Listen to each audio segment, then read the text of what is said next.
देखो भाई, आज के सेशन में श्रीमान जी हम बात करेंगे, किसकी बात करेंगे? दक्षिण भारत की बात करेंगे। किसकी बात करेंगे? हम दक्षिण भारत की बात करेंगे। ठीक है, इम्पोर्टेंट क्वेश्चन है जो प्रीवियस ईयर आए हैं इतिहास में, और सभी क्वेश्चन की हम विद डिटेल पढ़ेंगे। क्या पढ़ेंगे? विद डिटेल के साथ हम पढ़ाई करेंगे। ठीक है, देखो फर्स्ट क्वेश्चन क्या कहता है आपका। फर्स्ट क्वेश्चन क्या कहता है कि संगम काल में रोमन व्यापार का केंद्र बताइए। संगम काल में रोमन व्यापार का केंद्र क्या था? अरिकामेडू। क्या था? अरिकामेडू। तो अरिकामेडू एक प्रसिद्ध व्यापारिक केंद्र था जहां देश के विभिन्न भागों से व्यापारिक वस्तुएं एकत्रित की जाती थी तथा फिर यहाँ से रोम को जाती थी। अरिकामेडू पौंडीचेरी की खुदाई से रोमन द्वीप के टुकड़े, कांच के कटोरे, रत्न, मन के बर्तन प्राप्त किए गए हैं। अतः स्पष्ट है कि संगम काल में अरिकामेडू रोमन व्यापार के प्रमुख केंद्रों में से एक था। तो संगम काल में रोमन व्यापार का प्रमुख केंद्र क्या था? अरिकामेडू। उसके बाद नेक्स्ट क्वेश्चन देखो। नेक्स्ट क्वेश्चन आपका सेकंड नंबर क्वेश्चन है। सेकंड नंबर क्वेश्चन क्या कहता है? क्या कहता है सेकंड?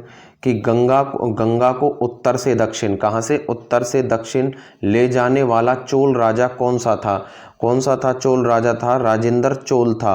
तो राजेंद्र चोल गंगा को उत्तर से दक्षिण ले जाने वाला राजा चोल राजा था। तो गंगा को उत्तर से दक्षिण ले जाने वाला राजा कौन था? हमारा चोल राजा था। उसके बाद नेक्स्ट क्वेश्चन देखो। नेक्स्ट क्वेश्चन है थर्ड क्वेश्चन। थर्ड क्वेश्चन आपका क्या कहता है? थर्ड क्वेश्चन क्या कहता है कि चोल राजा राजेंद्र ने निम्नलिखित में से कौन सी पदवी धारण नहीं की? यानी जो चोल राजा राजेंद्र था उसने इनमें से कौन सी पदवी धारण नहीं की थी? कौन सी पदवी धारण नहीं थी? त्याग समुद्र। ठीक है, तो त्याग समुद्र की उपाधि विक्रम चोल ने धारण की थी। ठीक है ना, सॉरी वो उसमें कह रहा है कि कौन सी नहीं की थी। किसने की थी? आपकी विक्रम चोल ने ग्रहण की थी। शेष सभी उपलब्धियां राजेंद्र प्रथम ने अपनी विजय के विभिन्न अवसरों पर धारण की थी। तो चोल राजा राजेंद्र ने निम्नलिखित में से कौन सी पदवी धारण नहीं की थी? कौन सी नहीं की थी? त्याग समुद्र। ठीक है, उसके बाद नेक्स्ट क्वेश्चन देखो। Next question fourth number question है। फोर्थ नंबर क्वेश्चन आपका क्या कहता है? देखिए फोर्थ नंबर क्वेश्चन क्या कहता है? 4 नंबर की अधिकांश चोलकालीन मंदिर किस देवी देवता को समर्पित है? जो अधिकांश चोल मंदिर है, ठीक है ना, अधिकांश चोलकालीन मंदिर है, वो किस देवी देवता को समर्पित है? किसको है? शिव को समर्पित है। किसको? शिव को। तो अधिकांश चोलकालीन मंदिर शिव को समर्पित हैं। राजा राज प्रथम द्वारा निर्मित तंजावुर और तंजौर का बृहदेश्वर मंदिर भगवान शिव को समर्पित था। ठीक है, तो चोलकालीन मंदिर सबसे अधिक किसको? भगवान शिव को समर्पित हैं। उसके बाद नेक्स्ट क्वेश्चन देखो। नेक्स्ट क्वेश्चन आपका क्या? फिफ्थ नंबर क्वेश्चन है। फिफ्थ नंबर क्वेश्चन क्या कहता है? फिफ्थ नंबर क्वेश्चन की हम बात करें कि चोल अभिलेखों से उल्लेखित भूमि की विभिन्न कोटियों के अनुसार खालिस्तान को जैन संस्थानों को दान में दी गई भूमि को कहा जाता था? क्या कहा जाता था? पल्ली चंदम। क्या कहा जाता था? पल्ली चंदम कहा जाता था। ठीक है, पल्ली चंदम कैसे कहा जाता था उसके बारे में देखते हैं। क्या कहता है डिटेल में कि चोल अभिलेखों के दान में दी जाने वाली भूमि के उल्लेख मिलते हैं जो विभिन्न धर्मों के सामाजिक समूहों को प्रदत्त की जाती है। जैन संस्था को दी जाने वाली भूमि को पल्ली चंदम कहा जाता है। तो जैन संस्थानों को दी जाने वाली भूमि को पल्ली चंदम कहा जाता है। उसके बाद नेक्स्ट देखो। नेक्स्ट क्वेश्चन क्या है आपका? नेक्स्ट क्वेश्चन देखते हैं। 7 नंबर क्वेश्चन है। 7 नंबर क्वेश्चन क्या कहता है? 7 नंबर क्वेश्चन क्या कहता है आपका? कि निम्नलिखित में से किस चोल राजा ने लंका या सिंघल को पहले जीता था? लंका पहले उसे किस नाम से जाना जाता था? सिंघल। और अब किस नाम से जाना जाता है? लंका के नाम से जाना जाता है। तो वो कौन था? राजा राज प्रथम। कौन सा था? राजा राज प्रथम जो राजा था उसने लंका को सबसे पहले जीता था। कैसे जीता था इसकी डिटेल पढ़ते हैं। डिटेल में क्या कहता है कि चोलों द्वारा श्रीलंका एवं दक्षिण पूर्व एशिया को जीता गया था। चोल शासक राजा राज प्रथम ने सिंघल पर आक्रमण कर उसके उत्तरी हिस्से पर अधिकार कर लिया, जबकि संपूर्ण सिंघल तथा दक्षिण पूर्व एशिया की विजय का श्रेय राजेंद्र प्रथम को दिया जाता है। दक्षिण पूर्व एशिया के श्री विजय यानी शैलेंद्र राज्य के अंतर्गत मलय प्रायद्वीप, जावा, समुद्रा तथा अन्य द्वीप सम्मिलित हैं। ये मालदीव की विजय का श्रेय राजा राज प्रथम को प्राप्त है। उसके बाद नेक्स्ट क्वेश्चन देखो। नेक्स्ट क्वेश्चन क्या है आपका 8 नंबर क्वेश्चन है। 8 नंबर क्वेश्चन क्या कहता है आपका 8 नंबर क्वेश्चन कहता है कि किस चोल शासक ने श्रीलंका के उत्तरी भाग को जीतकर अपने राज्य का एक प्रांत बना दिया था। तो किसने बनाया था आपका 8 नंबर क्वेश्चन है राजा राज ने। किसने? राजा राज ने। अभी डिटेल बताई थी कि किस चोल शासक ने श्रीलंका के उत्तरी भाग को जीतकर अपने राज्य का एक प्रांत बनाया। किसने? राजा राज ने। उसके बाद नेक्स्ट देखो, नेक्स्ट क्वेश्चन क्या कहता है 9 नंबर है, अच्छा क्वेश्चन है। तो 9 नंबर क्वेश्चन क्या कहता है कि उत्तर मेरू शिलालेख ने किसके प्रशासन से संबंधित जानकारी मिलती है। उत्तर मेरूर शिलालेख से किसके प्रशासन से संबंधित जानकारी मिलती है। तो किसके प्रशासन से? चोल के प्रशासन से जानकारी मिलती है। तो उत्तर मेरू तमिलनाडु के कांचीपुरम जिले में स्थित है। यहाँ से प्रथम शिलालेखों से चोलों की ग्रामीण प्रशासन के बारे में जानकारी प्राप्त होती है। ये शिलालेख 1909 ईस्वी से 1929 ईस्वी के समय के हैं।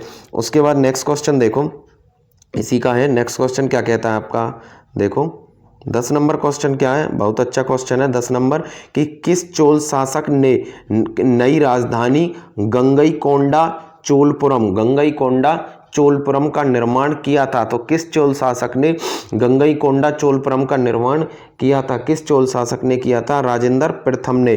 तो चोलों की नई राजधानी गंगईकोंडा चोलपुरम का निर्माण राजेंद्र प्रथम ने करवाया था। उसके बाद नेक्स्ट क्वेश्चन देखो 11 नंबर क्वेश्चन आप क्या कहता है, अच्छा क्वेश्चन है 11 नंबर क्वेश्चन कि चोल राजाओं का शासन था कैसा, कहाँ तक था? चोल राजाओं का शासन था कहाँ तक था? तमिलनाडु पर चोल राजाओं का शासन था। तो चोल साम्राज्य के चरमोत्कर्ष के समय चोल साम्राज्य में दक्षिणी राज्यों का अधिकांश भाग सम्मिलित था, परंतु चोल साम्राज्य की स्थापना एवं पतन के समय यह तमिलनाडु राज्य के अंदर ही सिमट गया। मतलब कहाँ तक खत्म हो गया था? सिर्फ तमिलनाडु। उसके बाद नेक्स्ट देखो, नेक्स्ट क्वेश्चन क्या कहता है 12 नंबर क्वेश्चन है। 12 नंबर क्वेश्चन आप क्या कहता है देखो 12 नंबर क्वेश्चन कहता है कि प्राचीन चोल साम्राज्य की राजधानी कहाँ पर है। प्राचीन चोल साम्राज्य की राजधानी कहाँ पर है? वह उदयपुर। कहाँ पर है? उदयपुर। तो प्राचीन चोल संगमकालीन साम्राज्य की राजधानी उदयपुर, ठीक है ना, उदयपुर थी। संगमकालीन इस वंश के शक्तिशाली शासक करिकाल द्वारा राजधानी को कोवेरीपट्टनम में स्थानांतरित किया गया। 9वीं शताब्दी में विजयालय के तंजावुर को चोल राज्य की राजधानी बनाया गया। तो प्राचीन चोल साम्राज्य की राजधानी कहाँ पर थी? कहाँ पर थी? उदयपुर। उसके बाद नेक्स्ट क्वेश्चन देखो, नेक्स्ट क्वेश्चन क्या कहता है आपका नेक्स्ट क्वेश्चन है, नेक्स्ट क्वेश्चन 14वां नंबर क्वेश्चन है। 14वां नंबर क्वेश्चन आप क्या कहता है कि एलोरा में कैलाश मंदिर का निर्माण किसने कराया था। जो एलोरा की गुफाएं हैं उसमें कैलाश मंदिर का निर्माण किसने करवाया था? कृष्ण प्रथम ने।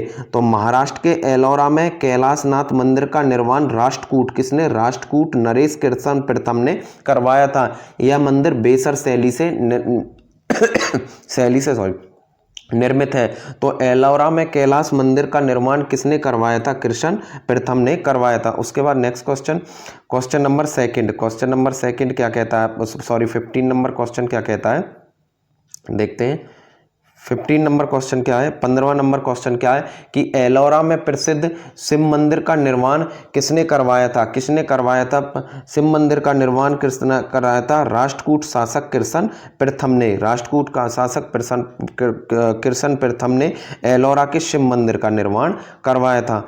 उसके बाद इसका नेक्स्ट देखते हैं, नेक्स्ट क्वेश्चन 16 नंबर क्वेश्चन क्या कहता है, 16 नंबर क्वेश्चन क्या कहता है कि एलोरा में गुफाएं और शैलकृत मंदिर हैं। एलोरा में गुफाएं और शैलकृत मंदिर हैं, किस चीज़ को दर्शाती है? ये चीज़ें आपको हिंदू, बौद्ध और जैन धर्म को दर्शाती हैं। और एलोरा में अवस्थित गुफाएं एवं शैलकृत मंदिरों का संबंध हिंदू, बौद्ध और जैन धर्मों के साथ है। औरंगाबाद के एलोरा में अधिकांश गुफाएं एवं शैलकृत मंदिरों का निर्माण राष्ट्रकूट शासकों द्वारा करवाया गया था। तो एलोरा में गुफाएं और शैलकृत किससे संबंधित हैं?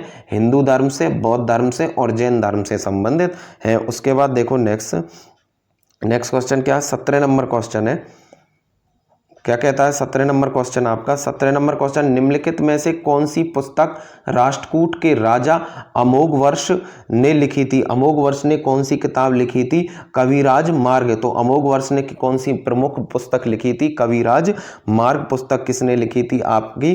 किसने लिखी थी? राष्ट्रकूट के राजा अमोघवर्ष ने लिखी थी। उसके बाद देखो नेक्स्ट क्वेश्चन क्या कहते हैं, नेक्स्ट क्वेश्चन में इस क्वेश्चन की डिटेल है, क्या है डिटेल, क्या कहती है कि गोविंद तृतीय का पुत्र अमोघवर्ष धर्म एवं साहित्य का अनुरागी राष्ट्रकूट शासक था और उसने स्वयं कन्नड़ भाषा में कविराज मार्ग नामक ग्रंथ लिखा था। आदि पुराण को जिनसेन ने, गणित सार संग्रह को महावीराचार्य ने और अमोघ वृत्ति को शाक्टायन ने लिखा था। ठीक है, उसके बाद नेक्स्ट क्वेश्चन देखो, 18वें नंबर क्वेश्चन क्या कहता है?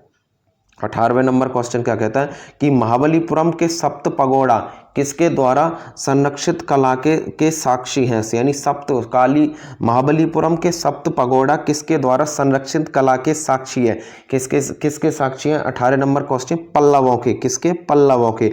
तो महाबलीपुरम के सप्त पगोड़ा पल्लवों द्वारा संरक्षित कला से साक्षी हैं। इसका निर्माण पल्लव नरेश नरसिंह वर्मन प्रथम ने करवाया था। उसके बाद देखो नेक्स्ट क्वेश्चन आपका, नेक्स्ट क्वेश्चन कितना, 19 नंबर क्वेश्चन क्या कहता है, निम्नलिखित में से क्या राष्ट्रकूटों का सर्वाधिक चिरस्थायी योगदान है? चिरस्थायी योगदान, निम्नलिखित में से क्या राष्ट्रकूटों का सर्वाधिक चिरस्थायी योगदान है? क्या है आपका? कन्नड़ काव्य के 3 कवि पंपा, पोन्ना, राणा तथा कैलाश मंदिर। तो निम्नलिखित में से क्या राष्ट्रकूट का सर्वाधिक चिरस्थायी योगदान है? क्या है? कन्नड़ काव्य के 3 कवि, कौन से? पंपा, पोन्ना, रन्ना तथा कैलाश मंदिर। उसके बाद देखो क्या कहता है इसकी डिटेल कि कन्नड़ काव्य के कवि पंपा, पोन्ना, रन्ना के संरक्षण सहित कैलाश मंदिर का निर्माण राष्ट्रकूटों का सर्वाधिक चिरस्थायी योगदान है। राष्ट्रकूट शासक कृष्ण प्रथम ने एलोरा में ठोस चट्टान काटकर कैलाश मंदिर बनवाया, जो वास्तुकला का आश्चर्य माना जाता है। उसके बाद देखो नेक्स्ट क्वेश्चन क्या कहता है, 20 नंबर क्वेश्चन है। 20 नंबर क्वेश्चन क्या कहता है? 20 नंबर क्वेश्चन कहता है कि एलोरा में क्या कहता है कि ठोस शैल को काटकर बनाए गए प्रसिद्ध कैलाश मंदिर का निर्माण निम्नलिखित में से किसके संरक्षण में हुआ था? किसके संरक्षण में हुआ था? राष्ट्रकूटों के संरक्षण में हुआ था।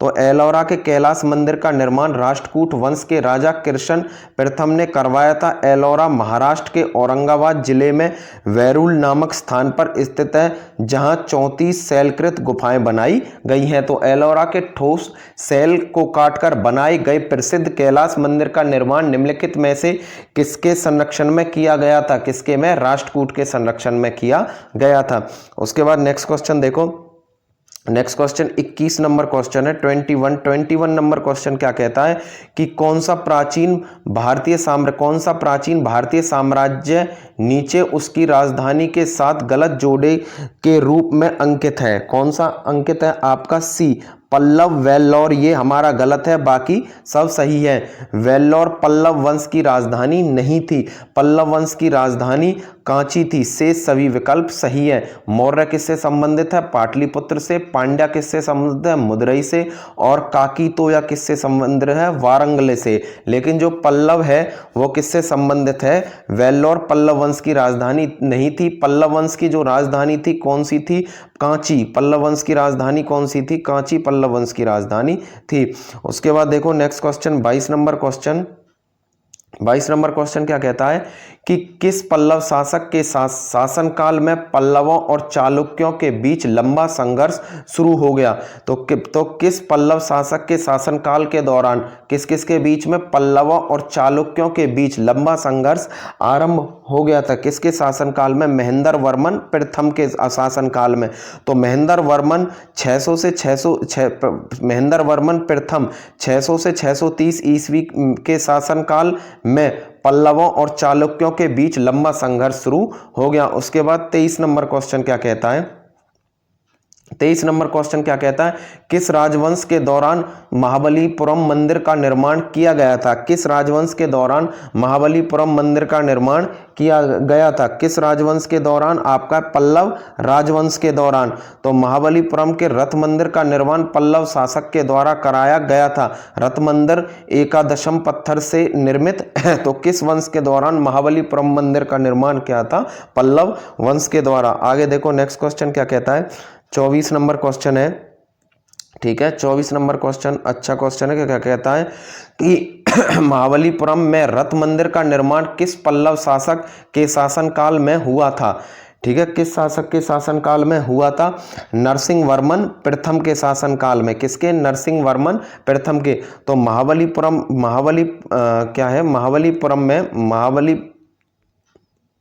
महाबलीपुरम में रथ मंदिर का निर्माण पल्लव शासक नरसिंह वर्मन प्रथम के शासनकाल में हुआ था। रथ मंदिर को दोहित्री रथ, भीम रथ या युधिष्ठिर रथ प्रसिद्ध थे।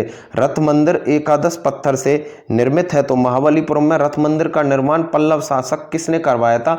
नरसिंह वर्मन प्रथम ने करवाया था। उसके बाद देखो नेक्स्ट क्वेश्चन आप पे क्या कहता है, ठीक है। 25 नंबर क्वेश्चन है।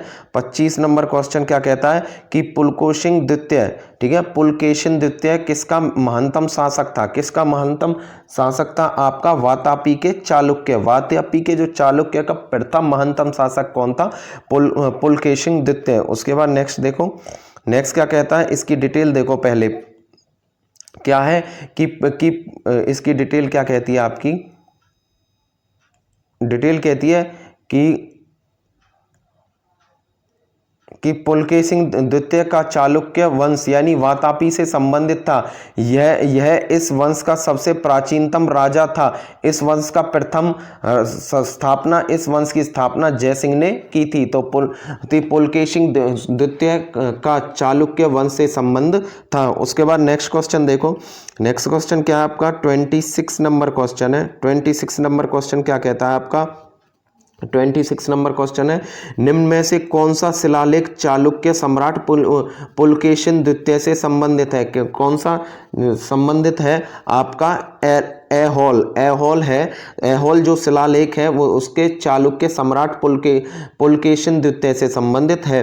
तो ऐहोल शिलालेख चालुक्य सम्राट पुलकेशिन द्वितीय से संबंधित है। यह लेख एक प्रसिद्ध के रूप में है तथा इसकी भाषा संस्कृत है। इसकी लिपि दक्षिणी ब्राह्मी है। इस लेख की रचना रवि कीर्ति ने की थी। हर्षवर्धन के साथ पुलकेशिन द्वितीय के युद्ध पर भी यह लेख प्रकाश डालता है। प्रकाशित के अंत में लेख ने यह दावा किया कि उसने इसे लिखकर कालिदास तथा भारवी के शासन यश प्राप्त किया था। उसके बाद देखो नेक्स्ट क्वेश्चन क्या कहता है। उसके बाद है 28 नंबर क्वेश्चन है, 28 नंबर क्वेश्चन क्या कहता है कि पश्चिमी चालुक्य वंश का प्रसिद्ध शासक कौन था? पश्चिमी चालुक्य वंश का प्रथम शासक कौन था? पुलकेशिन द्वितीय है वो पश्चिमी चालुक्य वंश का प्रथम प्रसिद्ध शासक था। तो पुलकेशिन द्वितीय पश्चिमी चालुक्य वंश का सबसे प्रतापी राजा था। पुलकेशिन द्वितीय ने हर्षवर्धन को पराजित किया था। उसके बाद 29 नंबर देखो, 29 नंबर क्वेश्चन क्या कहता है? क्या कहता है कि प्रसिद्ध दिलवाड़ा मंदिर स्थित है। तो 29 नंबर क्वेश्चन है, प्रसिद्ध दिलवाड़ा मंदिर कहाँ पर? राजस्थान में स्थित है। तो प्रसिद्ध दिलवाड़ा मंदिर कहाँ पर स्थित है? राजस्थान में स्थित है। उसके बाद देखो इस क्वेश्चन का नेक्स्ट क्वेश्चन आपका क्या कहता है? क्या कहता है कि दिलवाड़ा का प्रसिद्ध जैन मंदिर माउंट आबू यानी सिरोही राजस्थान। दिलवाड़ा का प्रसिद्ध कौन सा मंदिर है? ये जैन मंदिर है। और क्या है? माउंट आबू सिरोही राजस्थान में स्थित है। चालुक्य शासक भीमदेव प्रथम यानी 1022 से 1064 के सामंत विमल शाह ने इसे बनवाया था। उसके बाद क्या है? 30 नंबर क्वेश्चन है। 30 नंबर क्वेश्चन क्या कहता है? द्वितीय षड्यंत्र साम्राज्य की भूमि माप का उल्लेख किसने किया था? आपका थलवाईपुरम तांबे की प्लेटों। किसने किया था? थलवाईपुरम। तो द्वितीय पांड्य साम्राज्य की भूमि माप का उल्लेख थलवाईपुरम तांबे की प्लेटों में किया गया है। उसके बाद नेक्स्ट देखो, नेक्स्ट क्या है? 31 क्वेश्चन नंबर क्या कहता है आपका? 31 कहता है पुस्तक कथा सरित सागर किसने लिखी थी? तो पुस्तक कथा सरित सागर किसने लिखी थी? आपकी सोमदेव ने। तो सोमदेव ने कथा सरित सागर किसने लिखी थी? सोमदेव ने लिखी थी। उसके बाद लास्ट क्वेश्चन है, उसके बाद दक्षिण भारत आपका खत्म है। क्या कहता है कि विक्रमादित्य चरित्र के लेखक कौन थे? विक्रमादित्य चरित्र के लेखक विक्रमादेव चरित्र के लेखक कौन है? विक्रमादेव चरित्र के लेखक बिल्हण है। कौन है? बिल्हण। तो विक्रमादेव चरित्र के लेखक कौन है? बिल्हण। जय हिंद दोस्तों।